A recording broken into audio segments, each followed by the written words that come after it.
ಶಿವಮೊಗ್ಗದಲ್ಲಿ ಬಜರಂಗ ದಳದ ಮುಖಂಡ ಹರ್ಷ ಅವರ ಬರ್ಬರ ಹತ್ಯೆಯನ್ನ ಖಂಡಿಸಿ ಪುತ್ತೂರಿನ ತಾಲೂಕಾಡಳಿತ ಸೌಧದ ಮುಂಭಾಗದಲ್ಲಿರುವ ಅಮರ್ ಜವಾನ್ ಜ್ಯೋತಿ ಬಳಿಯಲ್ಲಿ ವಿಶ್ವ ಹಿಂದೂ ಪರಿಷತ್ ಹಾಗೂ ಬಜರಂಗ ದಳದ ವತಿಯಿಂದ ಪ್ರತಿಭಟನೆ ನಡೆಸಿದರು. ಪ್ರತಿಭಟನೆಯಲ್ಲಿ ಮಾತನಾಡಿದ ವಿಶ್ವ ಹಿಂದೂ ಪರಿಷತ್ನ ಜಿಲ್ಲಾಧ್ಯಕ್ಷ ಡಾಕ್ಟರ್ ಕೃಷ್ಣ ಪ್ರಸನ್ನ ಅವರು, ಜಿಹಾದಿ ಮನೋಸ್ಥಿತಿಯವರು ದೇಶಭಕ್ತ ಹರ್ಷ ಅವರನ್ನ ಅಟ್ಟಾಡಿಸಿ ಬರ್ಬರವಾಗಿ ಹತ್ಯೆ ಮಾಡಿರುವುದು ಖಂಡನೀಯ. ಹಿಂದೂ ಕಾರ್ಯಕರ್ತರನ್ನ ಹತ್ಯೆ ನಡೆಸಿ ಹಿಂದೂ ವಿರೋಧಿ ಚಟುವಟಿಕೆಗಳನ್ನು ನಡೆಸಿಕೊಂಡು ಹಿಂದೂಗಳ ನಾಶವನ್ನ ಮಾಡುತ್ತೇವೆ ಎಂದು ಜಿಹಾದಿಗಳು ಭ್ರಮೆಯಲ್ಲಿದ್ದಾರೆ. ಹರ್ಷ ಅವರ ಹತ್ಯೆಯ ಹಿಂದಿನ ದುಷ್ಕರ್ಮಿಗಳನ್ನ ಪತ್ತೆ ಹಚ್ಚಿ ಘೋರ ಶಿಕ್ಷೆಯನ್ನ ನೀಡಬೇಕು ಎಂದು ಆಗ್ರಹಿಸಿದರು.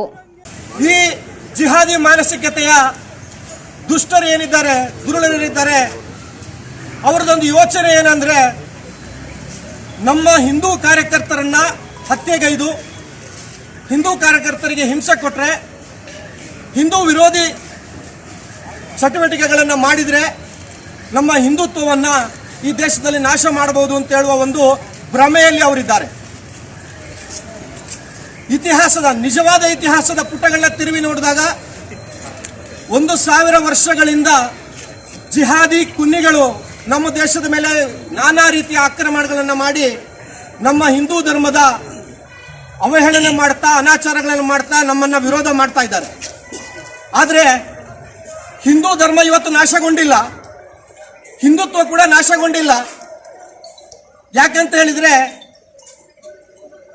ಯಾವತ್ತೆಲ್ಲ ಒಬ್ಬ ಮತ ಅಂದ ನೀಚ ಔರಂಗಜೇಬ ಈ ದೇಶಕ್ಕೆ ಬಂದ, ಅವತ್ತೆಲ್ಲ ಅವನನ್ನು ಎದುರಿಸಲಿಕ್ಕೆ ಒಬ್ಬ ಶಿವಾಜಿ ಹುಟ್ಟಿ ಬಂದಿದ್ದಾನೆ ಈ ದೇಶದಲ್ಲಿ. ಬಜರಂಗ ದಳ ದಕ್ಷಿಣ ಪ್ರಾಂತ ಸಹ ಸಂಯೋಜಕ ಮುಳಿ ಕೃಷ್ಣ ಹಸಂತಡ್ಕ ಅವರು ಮಾತನಾಡಿ, ಅಖಂಡವಾಗಿದ್ದ ಭಾರತವನ್ನ ಬೇರೆ ಬೇರೆ ಸಂದರ್ಭದಲ್ಲಿ ತುಂಡು ಮಾಡಲಾಯಿತು. ಇದೀಗ ಗಾಂಧೀಜಿಯ ಸತ್ಯ ಅಹಿಂಸೆಯ ಚಿಂತನೆ ನಡೆಯುವುದಿಲ್ಲ. ಕೈ ಎತ್ತಿದವರ ಕೈ ಹಿಡಿಯುವ ತಾಕತ್ತು ಹಿಂದೂ ಸಮಾಜಕ್ಕಿದೆ ಎಂಬುದನ್ನು ತೋರಿಸಬೇಕಾಗಿದೆ. ಪ್ರತ್ಯೇಕವಾದವನ್ನ ಎಂದು ಒಪ್ಪಿಕೊಳ್ಳಲು ಬಜರಂಗ ದಳ ವಿಶ್ವ ಹಿಂದೂ ಪರಿಷತ್ ಸಿದ್ಧವಿಲ್ಲ. ಹರ್ಷ ಅವರ ಹತ್ಯೆಯ ಹಿಂದಿರುವ ಶಕ್ತಿಯನ್ನ ಪತ್ತೆ ಹಚ್ಚಿ ಅವರಿಗೆ ಕಠಿಣ ಶಿಕ್ಷೆಯನ್ನ ವಿಧಿಸಬೇಕು ಎಂದು ಒತ್ತಾಯಿಸಿದರು. ಬಂಧುಗಳೇ, ಇವತ್ತು ಸ್ಪಷ್ಟವಾಗಿ ಎಚ್ಚರಿಕೆ ಕೊಡ್ತಾ ಇದೀವಿ. ಬಜರಂಗ ದಳದ ಕಾರ್ಯಕರ್ತರನ್ನ ಮುಟ್ಲಿಕ್ಕೆ ಹೋಗಿದ್ದೀರಾ. ಬಜರಂಗ ದಳದ ಕಾರ್ಯಕರ್ತ ಅಂತ ಹೇಳಿದ್ರೆ ಸೇವೆಗೆ ಹೆಸರಾಗಿರ್ತಕ್ಕಂಥ ಇನ್ನೊಂದು ವ್ಯಕ್ತಿ ಬೇರೆಲ್ಲೂ ಸಿಗ್ಲಿಕ್ಕೆ ಸಾಧ್ಯನೇ ಇಲ್ಲ. ಅದು ರಾಷ್ಟ್ರದ ಸೇವೆ ಇರ್ಬೋದು, ಸಮಾಜದ ಸೇವೆ ಇರ್ಬೋದು, ರಕ್ತದಾನ ಇರ್ಬೋದು, ಬಡವರ ಸೇವೆ ಇರ್ಬೋದು, ಎಲ್ಲದರಲ್ಲೂ ಮಿಗಿಲಾಗಿ ಕೆಲಸ ಮಾಡ್ತಾ ಇರ್ತಕ್ಕಂಥ ಬಜರಂಗ ದಳದ ಕಾರ್ಯಕರ್ತನನ್ನೇ ಹತ್ಯೆ ಮಾಡಬೇಕು, ಟಾರ್ಗೆಟ್ ಮಾಡಿಕೊಂಡು ಹತ್ಯೆ ಮಾಡುವಂತ ಕೆಲಸವನ್ನ ಇವತ್ತೇನು ಮತೀಯ ಶಕ್ತಿಗಳು ಮಾಡಿದಾರ ಅವರಿಗೆ ಸ್ಪಷ್ಟವಾಗಿರ್ತಕ್ಕಂಥ ಎಚ್ಚರಿಕೆ ಕೊಡ್ಲಿಕ್ಕೆ ಹೋಗ್ತಾ ಇದೀವಿ. ಇಷ್ಟ ತನಕ ಗಾಂಧೀಜಿ ಅವರನ್ನ ಹೇಳಿದ್ದನ್ನು ಕೇಳಿದ್ದೇವೆ. ಭಾರತ ಯಾವ ರೀತಿ ಬದಲಾಗ್ತಾ ಇದೆಯೋ ಈ ದೇಶದ ಸಂಸ್ಕೃತಿ, ಈ ದೇಶದ ಸಮಾಜನು ಇವತ್ತು ಎಚ್ಚರ ಆಗ್ತಾ ಇದೆ, ಬದಲಾಗ್ತಾ ಇದೆ. ಒಂದು ಕೆನ್ನೆಗೆ ಹೊಡೆದ್ರೆ ಮತ್ತೊಂದು ಕೆನ್ನೆ ತೋರಿಸುವುದಲ್ಲ. ಒಂದು ಕೆನ್ನೆಗೆ ಹೊಡೆದ್ರೆ ಆ ಕೈ ಎತ್ತಿದವನ ಕೈಯನ್ನ ತುಂಡರಿಸುವಂತ ತಾಕತ್ತು ಕ್ಷೇತ್ರ ತೇಜಸ್ಸು ಹಿಂದೂ ಸಮಾಜದಲ್ಲಿ ತೋರಿಸಿಕೊಡುವಂತ ಅನೇಕ ವೀರ ಯುವಕರು ನಮ್ಮ ಜೊತೆ ಇದ್ದಾರೆ.